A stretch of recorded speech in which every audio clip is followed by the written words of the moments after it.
Let's play Burlington's Guess That Price. Back to school means back to saving. We're bringing you kids' jeans starting at, hold on a minute, just $11.99. Burlington's acing this test.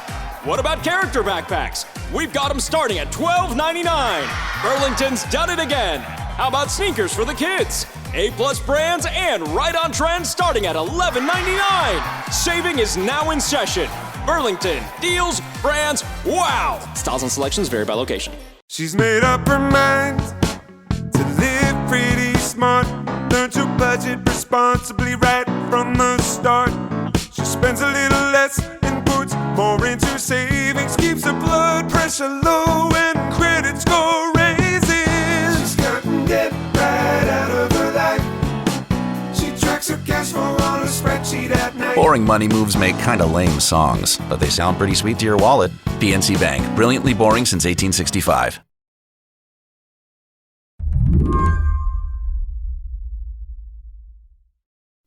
If there's one thing I think every person in America, left, right, and center, can agree on at the moment, it's this. Democracy has a real problem. Some people think we have too much democracy, some folks too little. But Osita Nwanevu, who just wrote an entire book on democracy, he sums up democracy's problem with one word. Cynicism. Cynicism. I would say. Cynicism, yeah. I feel like democracy has a really bad PR problem. Evidently it does, because the people who say they're opposed are kind of winning right now. The evidence that democracy's opponents are winning right now is everywhere.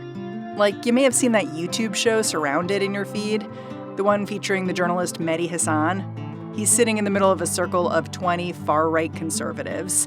One by one, they debate him.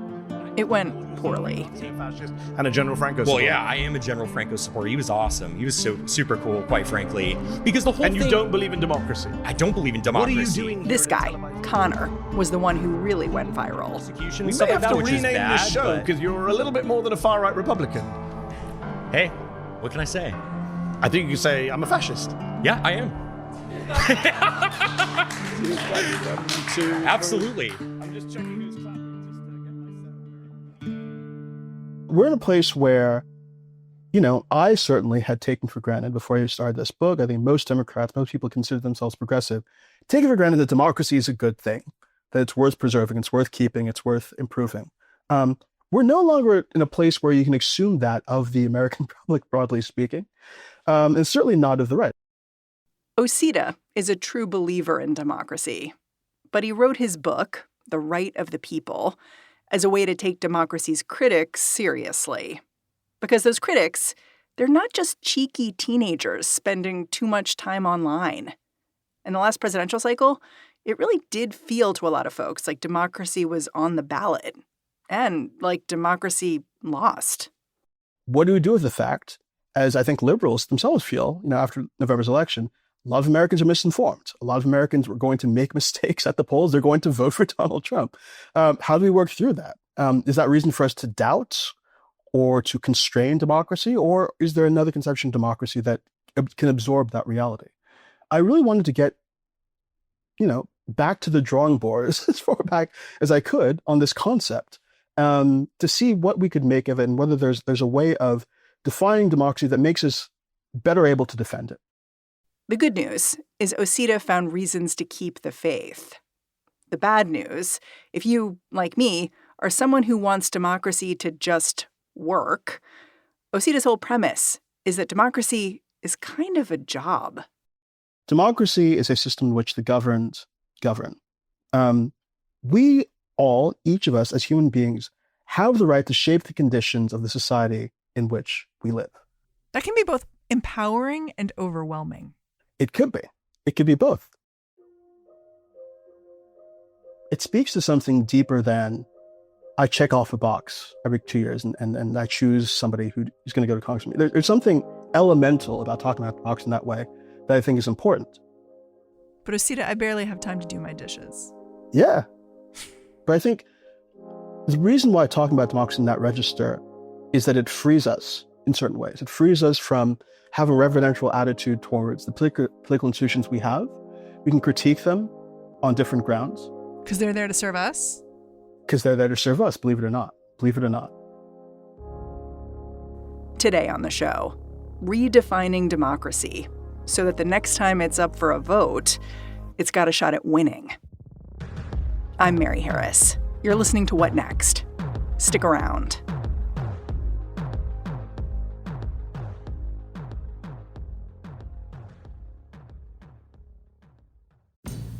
This episode is brought to you by Home Chef. With summer winding down and the chaos of back-to-school season ramping up, your healthy eating habits may be slipping. That's where Home Chef comes in. You can skip expensive takeout and simplify your routine with flavorful meals brought straight to your door. Home Chef asked me to pick out a few meals and sent them my way, which was great because you know what the trouble with dinner is? It happens every single day, meaning that every single day you have to make something in the kitchen. And if you're like me, you find this exhausting, occasionally repetitive. Anyway, none of that was the case when dinner came from Home Chef. The whole family got fresh, home-cooked meals that we could put together while on autopilot. That is worth something. Home Chef has everything you and your family need for hassle-free, delicious dinners and over 30 options a week, catering to a variety of dietary needs. Users of leading meal kits have rated Home Chef #1 in quality, convenience, value, taste, and recipe ease. So, for a limited time, Home Chef is offering What Next listeners 50% off and free shipping for your first box, plus free dessert for life. Go to homechef.com/whatnext. That's homechef.com/whatnext for 50% off your first box and free desserts for life. homechef.com/whatnext. Must be an active subscriber to receive those free desserts. This episode is brought to you by BetterHelp. These days, it feels like there's advice for everything: cold plunges, gratitude journals, screen detoxes. But how do you know what actually works for you? With the internet and information overload about mental health and wellness, it can be a struggle to know what actions to take these days. Using trusted resources and talking to live therapists can get you personalized recommendations and help you break through the noise. With over 30,000 therapists, BetterHelp is the world's largest online therapy platform, having served over 5 million people globally. It's convenient, too. You can join a session with a therapist at the click of a button, helping you fit therapy into your busy life. Plus, you can switch therapists anytime. As the largest online therapy provider in the world, BetterHelp can provide access to mental health professionals with a diverse variety of expertise. Talk it out with BetterHelp. Our listeners get 10% off their first month at betterhelp.com/whatnext. That's BetterHelp, HELP.com/whatnext. At the beginning of your book, you do this really interesting thing, which is you list off all the ways that the word democracy has basically been devalued. Yeah. Sullied. Used in silly ways. And your argument Right. here is, I think, the word democracy has become popular at the expense of being drained of meaning, essentially. The way I started thinking about it the more I read your book is that I think Americans have come to see democracy as a noun when it's actually a verb. That we express it as a noun. It is a democracy. It is a thing. I think you'd disagree with that because it's all kinds of things. And the only thing that's important about it is that it's active. I think that's right. I think it's a verb in the sense that, ideally we would be doing a lot as citizens in different ways, depending on what we're able to do, to participate directly in politics or participate in politics regularly. But I also think democracy is kind of an ideal they're always striving for, moving maybe asymptotically towards, right?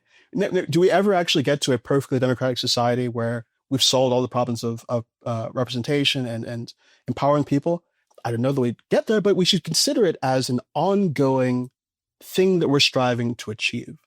And we're questioning our existing institutions on that basis because we believe that there's something intrinsically important about that ideal worth working towards. It's really this process of shaping, remaking, reworking, questioning society. And full of contradictions. And full of contradictions, yeah. You raise the point that a lot of American politicians talk about being elected, meaning that they're representing the will of the people. Like, I said I was anti-immigration. I said I was pro-charter schools, whatever. Like, pick a menu of things you could be anti or pro. So therefore, my constituents want me to act on that. And that's common. Democrat, Republican, very common now with Donald Trump, who talks about his mandate a lot, which we could argue about. But you argue that's false. Yeah. Just think about the way the politics works in practice. I mean, people will read polls and they'll say, well, look, a majority of people believe X on taxes, majority of people believe X on immigration, majority of people believe X on environmental policy. Intuitively, we know those are not all the same group of people. These are coexisting majorities of people who might disagree. What actually happens in democracy, as best as I've been able to explain it is ideally a fair process of competition we all participate in as equals, and the people who win are determined by majority rule. But those majorities shift. And then is it like the stage is totally reset? It's like, okay, and then because I could see it being paralyzing, what you're saying. Because then you're elected, but you're like, but what does that mean that I'm elected? It could mean a million things. I could see it being paralyzing. Like, does no one have a mandate, really, to act? Well, I wouldn't say nobody has a mandate. I think when you win, you do have a mandate of some kind because you were able to marshal a winning coalition of people on the basis of a lot of different issues and on the basis of supporting a particular candidate. I think that matters. But it also matters that, you know what, if you lose today, you can go back into the arena, make a different set of arguments, put together a different kind of political coalition, and maybe you win next time, right? That's where the dynamism of democracy comes from. That's where the change, the capacity for change that we hope for comes from. And I think one of the things that makes democracy actually a better system in many ways than ruled by the few, this dynamism that I think is intrinsic to the process, I think is a strength and not a weakness. So there is no such thing as a flip-flopper. There's just someone figuring out a new coalition. I mean, I think that we can move towards certain consensuses on things that are good. You know, I'm glad that we are now in a place where all of us believe, most of us believe, 99% of us believe that slavery is wrong. I think we should stay that way. Whatever happens on the right in the next couple of years to trouble that consensus. But I think on, you know, most of the issues that we face in politics, most of the issues we talk about, there's this kind of churn. And we should see that as part of the process of governing ourselves. The idea that women should have the right to vote was once an extreme idea. The idea that the races were equal was once an extreme idea. These were once ideas that were at the fringes of politics in their time. And through the dynamic processes of particularly in politics, people gradually built coalitions around them that became, you know, more majoritarian coalitions. But you only have respect for that reality if you have a view of democracy where it's not just about getting people together in the fuzzy center. You know, you understand that there's a churn, there's conflict, there's debate, and all of that is healthy and all of that's good. And we shouldn't be afraid of it. We shouldn't shy away from it.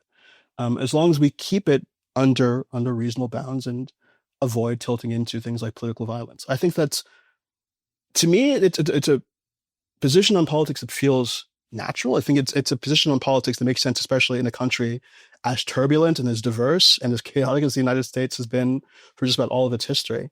But it's not a conception of politics that I think most people are working with. I mean, you also write about whether the democratic system as it exists in the U.S. right now is more or less working as intended, basically saying it was never meant to be used as a vehicle for the public to make economic policy or curb inequality. But when I read something like that, I feel a little bit stuck. That seems like a recipe for things not getting done. What am I not understanding about your argument here? Well, I mean, I think that there was a real sense among the founders that you would make it difficult for things to get done within the federal system. That was one of the features. You would have all of these counterbalancing institutions that would make it very difficult for majorities to come in and say, we want this today and that thing happening. There are different barriers that they set up that I think still work in many of the ways that they originally intended. Now, you've argued the United States is not a democracy. That's exactly what I mean. When people say, well, the founders had the shelter of republicanism where it was intrinsically democratic in some sense, I just don't think that that's true. And we know this because we have their letters, we have their pamphlets, we have the notes for the convention that Madison and other people wrote. Their brought together in 1787 in Philadelphia out of a sense that in the aftermath of the American Revolution, at the state government level, democracy had gotten totally out of control. Too chaotic. Too chaotic. And more specifically, because I don't think people know this, and then we'll do like a pocket history lesson here, we leave the American Revolution in a state of total economic crisis. I think that people often think of the revolution as, this kind of epistolary conflict that we fought by writing letters to each other or something, or we fought by posting documents. It was a war. Yeah. It was the deadliest war as a fraction of the population than any conflict except for the Civil War, right? Farms are destroyed. Land is ruined. We end up with British trade restrictions aftermath. We fast forward through a lot of this in the teaching. Oh, absolutely. Absolutely. So there's a real economic crisis at the end of the revolution, and poor people, struggling people, find it very, very hard to pay their debts and to pay their taxes. What do? They go to their state governments. One other thing you might remember hearing from school is Shays' Rebellion, this uprising in 1786, 1787 of backcountry farmers in the state. They're demanding from the Massachusetts legislature economic relief. This creates a total panic amongst the founders. And one of the things that makes the situation so great for them is that the Articles of Confederation had set up a federal government atop the states that is totally ineffectual, right? You need supermajorities to pass anything of consequence. You need unanimous consent to amend the articles. This crisis is leading people, smart people, to reconsider returning to monarchical government. Maybe the people aren't fit to govern themselves at all. Sounds familiar. Sounds very familiar. It's really that crisis that brings people to Philadelphia in 1787. And the very first speech that is made by Edmund Randolph of Virginia, who says, "We are here because the state constitutions are too democratic in character, and we need to fix this." So this is where things like the Senate come in. This is where the design of institutions as we know them comes in. Obviously, they've changed a lot, but the basic design has been kind of the same. And I think that is one of the reasons why today we find it so difficult, especially in economic policy, to get the solutions we want to the challenges we face as a country now. We'll be back after a quick break. This episode is brought to you by LifeLock. Between two-factor authentication, strong passwords, and a VPN, you try to be in control of how your info is protected. But many other places also have it, and they might not be as careful. That's why LifeLock monitors hundreds of millions of data points a second for threats. If your identity is stolen, they'll fix it, guaranteed, or your money back. Save up to 40% your first year. Visit lifelock.com/podcast for 40% off. Terms apply. I'm Ashley Graham, and as a parent, I know the back-to-school transition can be a lot. When it comes to wellness, Ollie supports me and my family through it all. Kids Multi is big in my house. It supports their immune system, and they love to take it. A win-win for everyone. Shop these products at ollie.com or retailers nationwide. These statements have not been evaluated by the Food and Drug Administration. This product is not intended to diagnose, treat, cure, or prevent any disease. At Blinds.com, it's not just about window treatments. It's about you, your style, your space, your way. Whether you DIY or want the pros to handle it all, you'll have the confidence of knowing it's done right.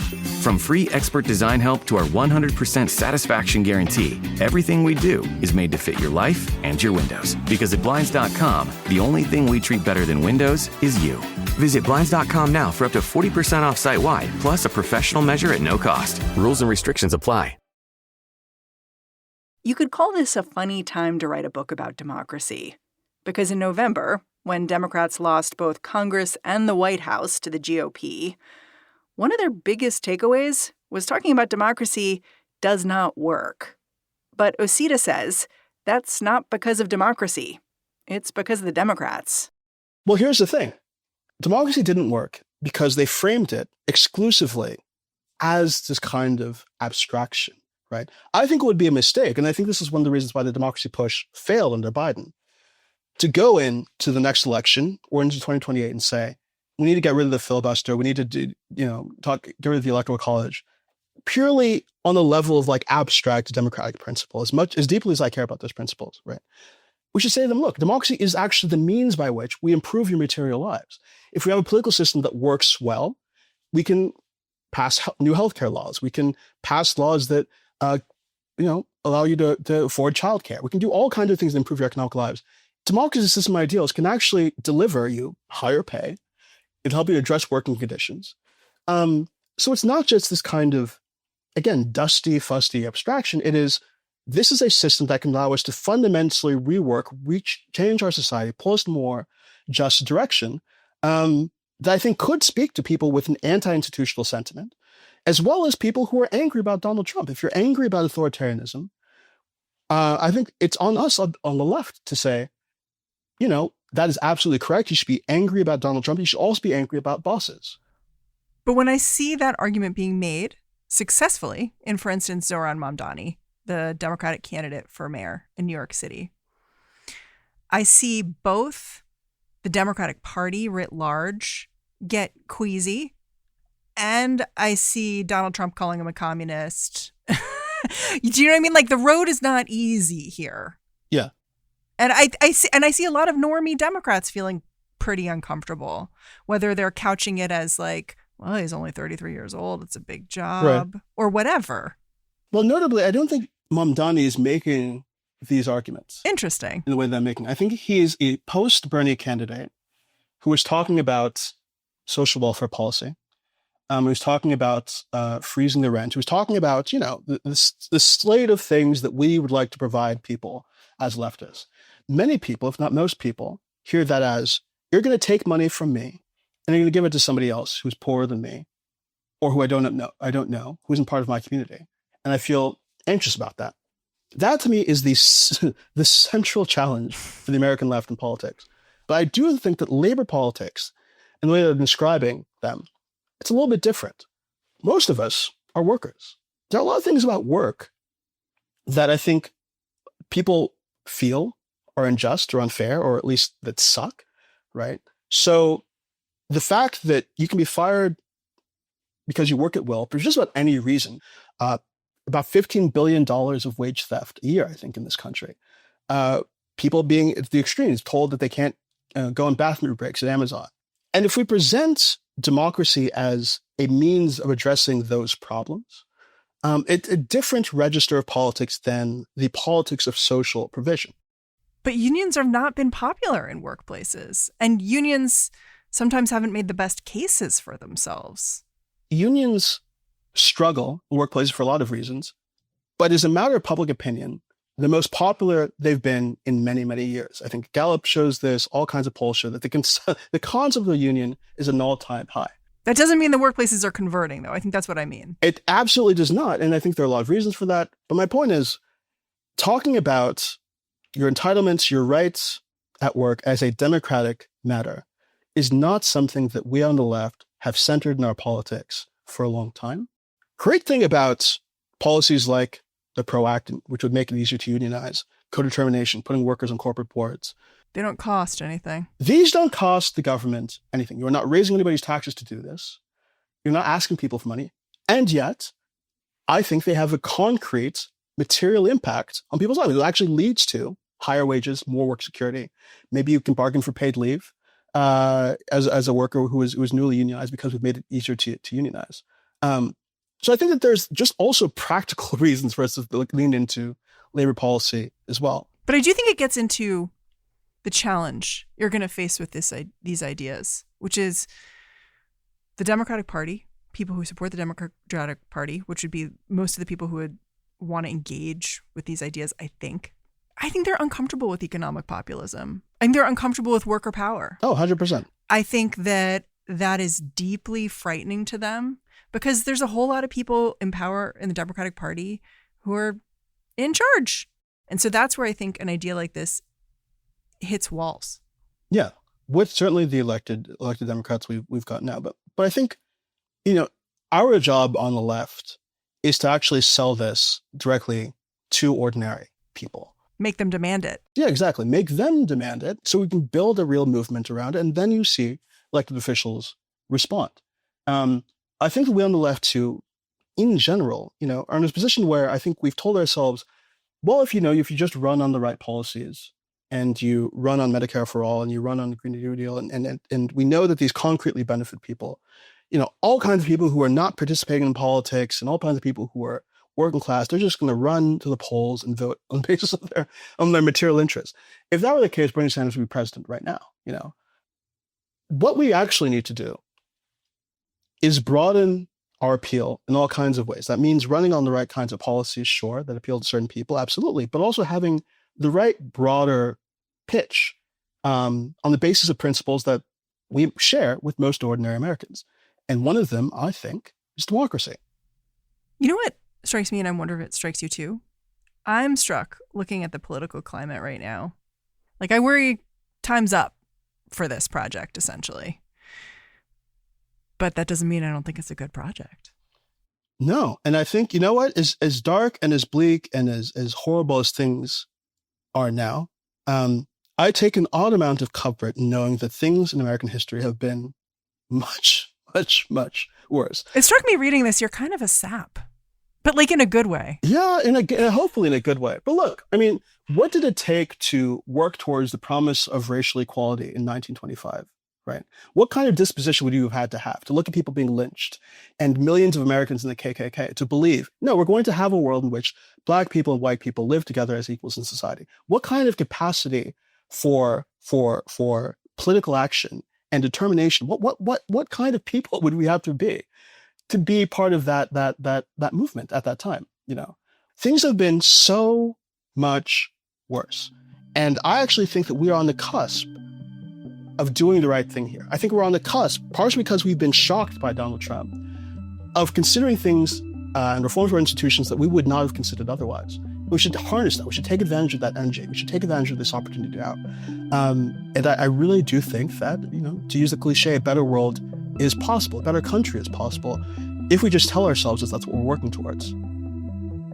Osita, I'm so grateful for your time and your book. Thanks for coming on the show. Thank you very much. Osita Nwanevu is a contributing editor at The New Republic and a columnist at The Guardian. His book on American democracy is called The Right of the People: Democracy and the Case for a New American Founding. Go check it out wherever you get books. And that's the show. What Next is produced by Paige Osburn, Elena Schwartz, Rob Gunther, Anna Phillips, Madeline Ducharme, and Ethan Oberman. Ben Richmond is the senior director of podcast operations here at Slate. And I'm Mary Harris. Go track me down on Blue Sky. I'm at Mary Harris. Thanks for listening. Catch you back here in a little bit. I'm going on vacation, but Rob Gunther's got you covered while I'm out.